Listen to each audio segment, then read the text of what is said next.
Thank you for joining us, and welcome to Big Apple Mountain Tarot. I'm Mike Rusnak. I'm Everest Hall. Today we are really excited to be talking to everyone out there about the Aquarius full moon that's going to happen on August 19th at 12:26 p.m. Mountain Time. That's 2:26 p.m. Eastern Time, 7:26 p.m. Greenwich Mean Time. Yay! Yeah, and this moon is going to be quite a dramatic and a dynamic full moon. Correct. All right. And if you know that there are perils and pitfalls coming, then maybe you'll be ahead of the curve. Right. And it won't be such a scary ride, but this one is packing a lot of intensity. Right. So we're gonna help you pack your walking stick for this great adventure we're going to go on. Yeah. Okay. So Aquarius, we're in Leo season. So Leo's here, Aquarius is here on the other side of the axis. And as an Aquarius sun, I feel self-conscious saying that Aquarius is about intelligence. That's okay, Everest. You're smart. You can say that. I feel self-conscious about being it. But it's also about scientific. It's about cool, collected scientific study and analysis and finding that pause in between thought and emotion so that you could react rather clinically, rather scientifically, with a cool head. Right? Right. We did not get here in a vacuum. No, and it's difficult because the moon is going to be full, so matters will be coming to a head. Correct. And this moon is about relationships, right? Yeah. Friendships, networks, relationships, but revolution. Right. It's about revolution. Right. And bucking the trend, which is what Aquarians are known for. Because Aquarians are kind of analytical, a little bit cool, and can kind of see the perspective of the larger society And where it needs to be certainly pushed. quirky. Well, yeah, Because you can't predict what they're going to do. They surprise you. It's almost like a scientific experiment all the time. Like, what if we do this and this happens? That'd be kind of fun. The real work for this full moon will come in changing our perspective by getting a snap vacation where we can. And a vacation is not traveling to Cancun. A vacation could be turning on the vacuum cleaner and cleaning an area of the house that you're not used to cleaning. A vacation could be reading, writing. Writing is a vacation. Something new, something different. Something that you haven't done in the past, say, week, right? Where you're getting a little bit wound up in thought. And you need to make a change. You need to buck the trend. You need to do this before things get blown out of proportion. Correct. You need to ground the energy. Right. And not only ground the energy, but change the energy, get more information into you that's new, refresh your brain. So if you're working this summer, a change of your commutes, like change your hairstyle, just change something to get a little bit more... A different perspective. Watch a movie. Do something that's unplanned, though. Do something spontaneous. Correct. Aquarius is ruled by Uranus, which is eccentric, electric pulses that are being shot out rhythmically. Yes, and the story of this full moon lies between our ego, represented by the sun, which is in Leo. Our communication, which is in Leo also, and Mercury is retrograde still. Right. So it's ego, it's communication, which may be a little bit difficult or given to misunderstandings, miscommunications. The moon represents our emotions, and in between the sun and the moon and Mercury, we have Uranus. Uranus is pushing uncomfortable realizations, right? And it's squaring to the sun and the moon. So Uranus is in Taurus, which is an earth sign, which represents our values. It's how we nourish ourselves. It's what we feed ourselves that fuels our body and our soul. It's very important. But then there's this T-square tension for this full moon. And also it's at 27 degrees, so it's kind of coming towards the end of the cycle, the zodiac. Yes. So it's like later degrees have that power, that intensity. Yeah. Right. It's a big finishing energy. the new moon in Aquarius was back in January. So perhaps there's something over the last 6 months that's echoing. That has to do with maybe outgrowing a friendship, growing a lover, the change in perspective of.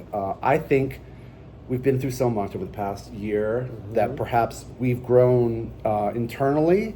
And not kept our friend networks apprised of all of our changes. Maybe it's time to have a heart-to-heart with old friends, right? This is about review as well. It sure is. Yeah, so maybe it is bringing friends into the loop and letting them know, like, hey, I've been through this. Yeah. And that old stuff doesn't matter as much, but it's about revolution and change. Right? Right. Revolution. Personal revolution. Now, it's also a wood dragon year. So this has a lot to do with the self and growth and fiery growth. Our North Node, we weren't going to talk about North Node, South Node, but we are. Our North Node is in Aries, South Node is in Libra.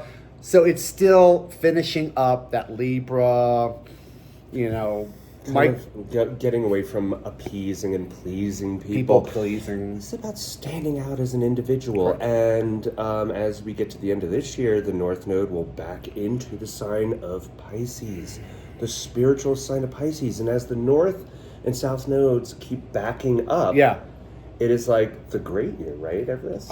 It is. Yes. It is. We've been in the age of Pisces for the past, 2,400 years. Yeah, Jesus. The Jesus fish. And now we're backing into the sign of Aquarius. Correct. For the great year. Yeah. The age of Aquarius. And which is the future. The future. Where friendship will reign supreme, and toxicity and rulership by force and by might. Right. It doesn't really have a place in the future. No. I would love it if all the top-down... Well, I can't have all the top-down structures collapse. But if the top-down structures just kind of, settle with the people. And one thing I find... Okay, I'm just going to talk about politics real quick. I find the Harris... campaign so positive and so exciting, and one of the things she says is that it's a people-powered movement, which hits that Aquarius idea of it's us, it's a community, it's friendship, it's people, and it's technology. And Mike was saying collective health. It's collective health. And Mike was saying yesterday that we're 25 years into this century, pretty much. We're a quarter of a way into the century. Into this new century. Quarter of a century into this new century, where we're looking at these failed versions of masculinity. I'll say that. All correct. Right? Just leave it at that. These failed versions of primitive masculine archetypes, which don't work anymore. And it's not just people, but it's ideas and concepts, and it's creating a collapse collectively within ourselves, and it's doing a lot of stress and damage and shakeup to a lot of people right now. We need to clean the arena. Yes. Mars is in Gemini, tightly conjunct Jupiter. Correct. So Jupiter in Gemini is in its fall, right, Everest? Yeah. Because Jupiter belongs in Sagittarius, so it's weaker in Gemini. So Mars is the stronger planet in Gemini. Right. Mars in Gemini is given to a lot of mental chatter, mental downloads, overthinking, realizations. Yeah. Maybe too much of spinning our wheels, and maybe people are getting worn out by that. Which is why you need a vacation. Yes, which is why you need to find the gift of a pause between thoughts and actions. And if you could find that gift of a pause and lengthen that pause, then you have a little bit of clarity. So you could see how you're reacting, what you're reacting to, what you're choosing to react to, and what matters and what's not so important. But Jupiter is squaring to Saturn, and Jupiter square Saturn is given to blowing things out of proportion, Right. So Jupiter is an expansive gas giant. Sky god Saturn is control and locking things down. It's the edge of the classical universe. So we have expansion versus control and locking things down. There's a tension. Yeah. Sometimes this reacts in the financial markets with like surprises and like certainly, you know. And Saturn is opposite of Venus, right? Venus is in the sign of Virgo, and Venus would love to bring people together and find harmony and make beauty. Yeah, Venus wants to melt us together. Yeah. But in the sign of Virgo wants to categorize. Yes, Virgo wants to separate and categorize, and it's very mental, organizational. So there's a tension with Venus, which rules love and law and beauty, wanting to kind of melt, but it needs to kind of go into little categories. Venus isn't particularly happy with this. Our mental activity is like out of control with this Jupiter and Gemini and the Mars and Gemini. I know somebody out there wants to just scream at their loved ones. Of course. I know there's like a lot of like breakups happening, a lot of like personal drama. There certainly are, and we're kind of aware that people are going through that. Yeah. It's like, wow, just right on time. I think if you're this moon, if you're not going through a breakup or a new job change or you're moving or something dramatic, you know of somebody. Yeah. And we're all going through this. But for those who aren't going through it, it's just a stress test. It's just weather. It will pass. It's just weather. Trust us. We will feel more lovey-dovey next week. But it's a very clinical, cold, and that's okay. Yeah. That it's a little bit cool, right? And distant. That's okay. Everyone needs a little vacation for themselves. That cool distance is a really important skill to see things objectively. If you're working primarily from emotional space, and we all have a lot of emotional trauma, it's very difficult to see clearly what is happening to you because there's an emotional reaction to things. And the emotions kick in first, and it's usually emotions dealing with pain, grief, sadness, horror, and general bad things. Yeah. But because it's all fixed energy, it feels very personal. Yes. Everything feels very personal right now. People asking you, "Are you okay? How are you doing?" It's like, get the fuck away from me. Why would you ask me? Why would you even get away from me? What do you want? What are you doing looking at me? Yeah. Find the pause between the thought and the action. Yeah. The thought and the reaction. Keep breathing. Yes.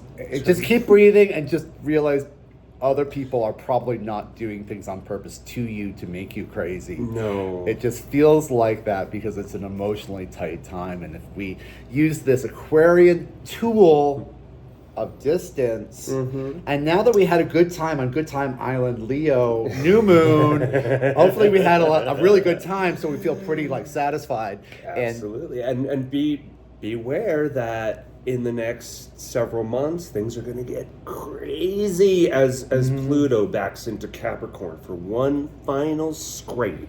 One final scrape in Capricorn to topple those top-down structures that are no longer serving the planet. Right. And I would also just understand that the way we're communicating and the way we're speaking right now, it may be misunderstood. There's a lot of misunderstandings happening in the way we're speaking. Because of Mercury retrograde. Because of the Mercury retrograde that's happening. Mercury comes out of retrograde at the end of the month. So after August 29th, you are free to sign a marriage contract. And Mercury's square Uranus. So there's that like explosive... Like, you're not hearing what I'm saying. You're not saying what I'm hearing. You're not Right. Yeah. Be gentle with everybody, even if they're being a big pain in your butt. Be gentle with everybody, a little emotional distance. Give it a few minutes if it's feeling confusing and overwhelming and you want to murder. Be clinical. Be practical. Be practical. Find the balance. Find the peace. Find the peace. Find the love. Don't forget the love. We are still in Leo. We are still in Leo, which is the most wonderful sign on the planet. Naturally. Naturally. So beautiful. Yes. And, we're wishing you a dynamic voyage through this moon. Yes, a dynamic voyage through this moon. It'll be fine. And I think that with that, we'll go to our tarot cards. Okay. And let's pull 2 cards for each element. Since we're dealing with fixed sign energy, which is like a cross. And the fixed signs are Leo, Aquarius, Scorpio, Taurus. Yeah. Which is all about money and friendship and society and it's family, it's love, but it's values. It's very serious, aren't they? Very serious, very stubborn. And the answers lie here. Okay. So we'll start with fire. So Aries and Leo and Sagittarius. This message is for you. We have okay. Okay. Simple, yeah.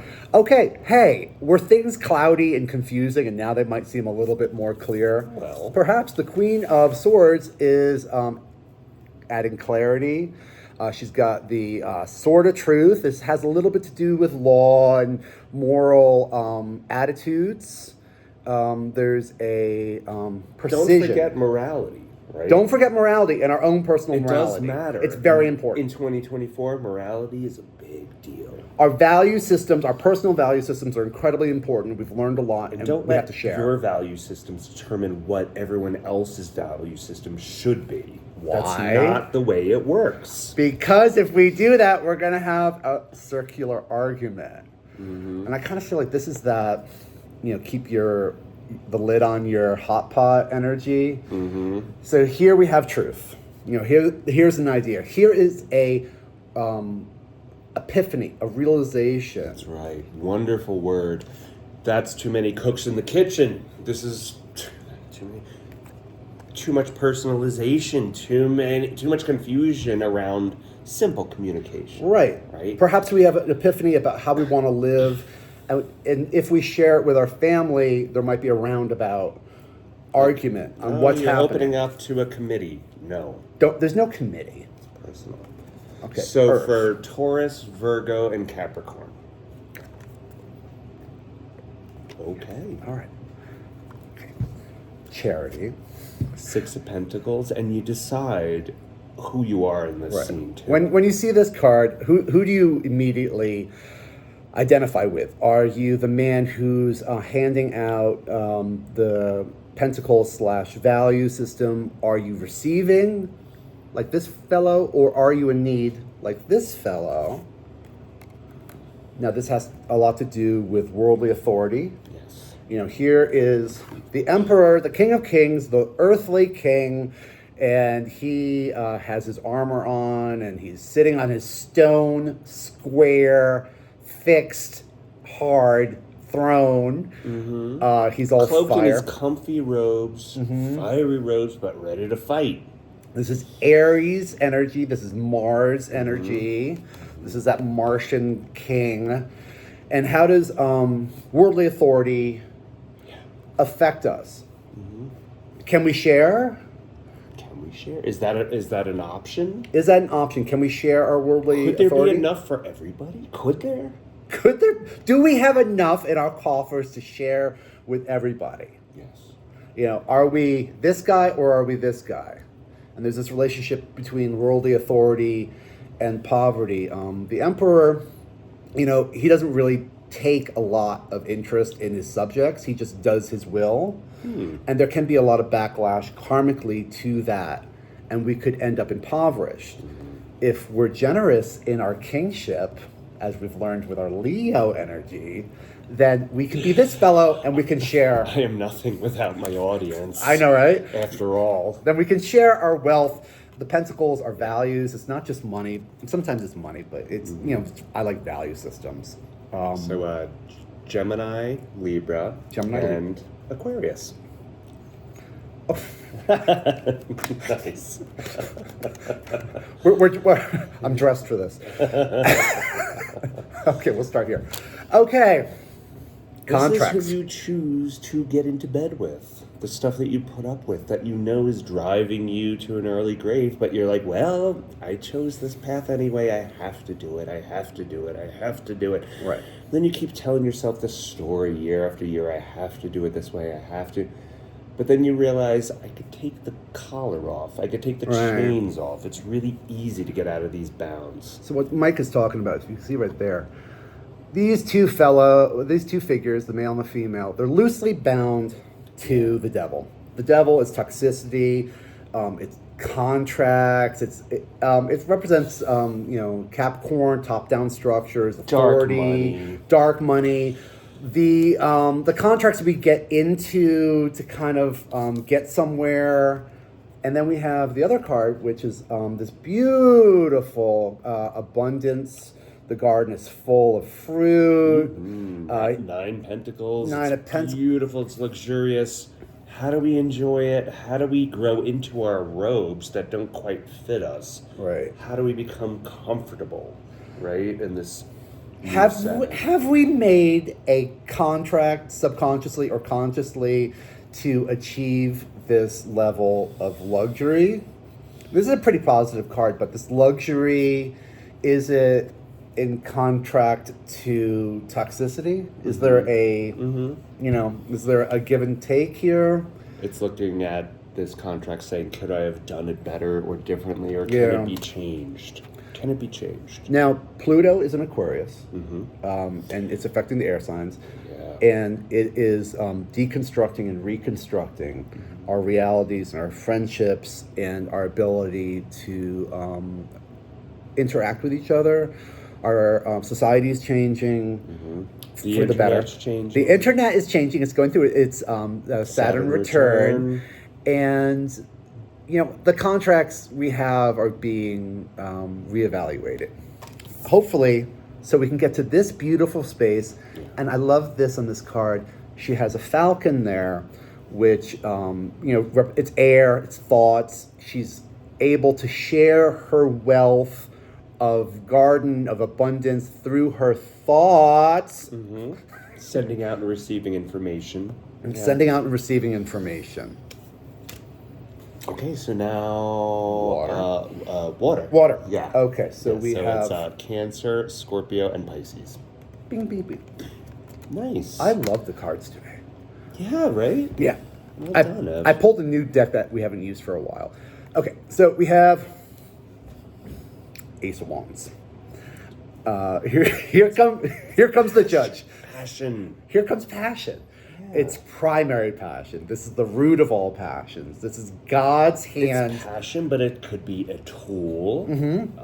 It could also be a weapon. You know, it's how you use the passion. Yeah, wands are fire. They represent passions. I like wands for this concept that they're versatile. It could be a walking stick. It could be a club. You could use it to build a house. You can use your passions in a lot of different ways. Like emotionally deciding what's worthwhile. You could lean up against your wand, like the Oh, tree. hey, you're right. You're totally right. Leaning up and thinking, do I really want more feeling? Do I want more emotion? Do I really want more of what I have already and I don't? It's not doing it for me. All this emotion, all these cups. We're 25 years almost into the 21st century. These emotional lessons we have been going through in the 20th century, do we need them anymore? Right. Or do we just know? Do we have to review it anymore, or do we just have it in our bones to work with? Right. Do we need like anger and racism and greed? Like racism and misogyny and being a general dick is not a policy. It's not a policy, and it's not a way to live. It just creates discord and unhappiness and this sense of come on, like can I get another option? I don't like this hand I'm being dealt with. There's a new passion going on here, and I really mean this, that there's a futurism, and we are all responsible for the future of not just ourselves, but for mankind and for humanity going on for another 2,000 years. And the actions we have, the thoughts that we maintain, the relationships we keep, the feelings that we share, the feeling that we share, the little tiny granular bits that nobody sees really add up. That's right. And it's a collective working together of friendship. Like an organism. Right, like an organism. Yeah, we're all cells in this organism. We're all cells in this organism. And for our water signs, and we all have water within our chart, there's a new passion. Mm-hmm. And I hope it's a new emotional passion of happiness and joy and gratitude. And abundance. And with that, I will say, keep looking up. Right? Keep looking up. Keep looking up. It's going to be fine. We're really on the edge of like wonderfulness, and I hope everyone's having a wonderful time. And I wish everyone a dynamic voyage. A dynamic voyage. And if you would like a reading from Mike and Everest, we will do a tarot astrology reading for you. Just contact us. Just contact us. It's in our information, or just leave a message, and I'll tell you our email address. Thank you very much. Thank you. Until next time. Yay! Happy Aquarius, and get a Happy new Aquarius full moon. Bye. Bye.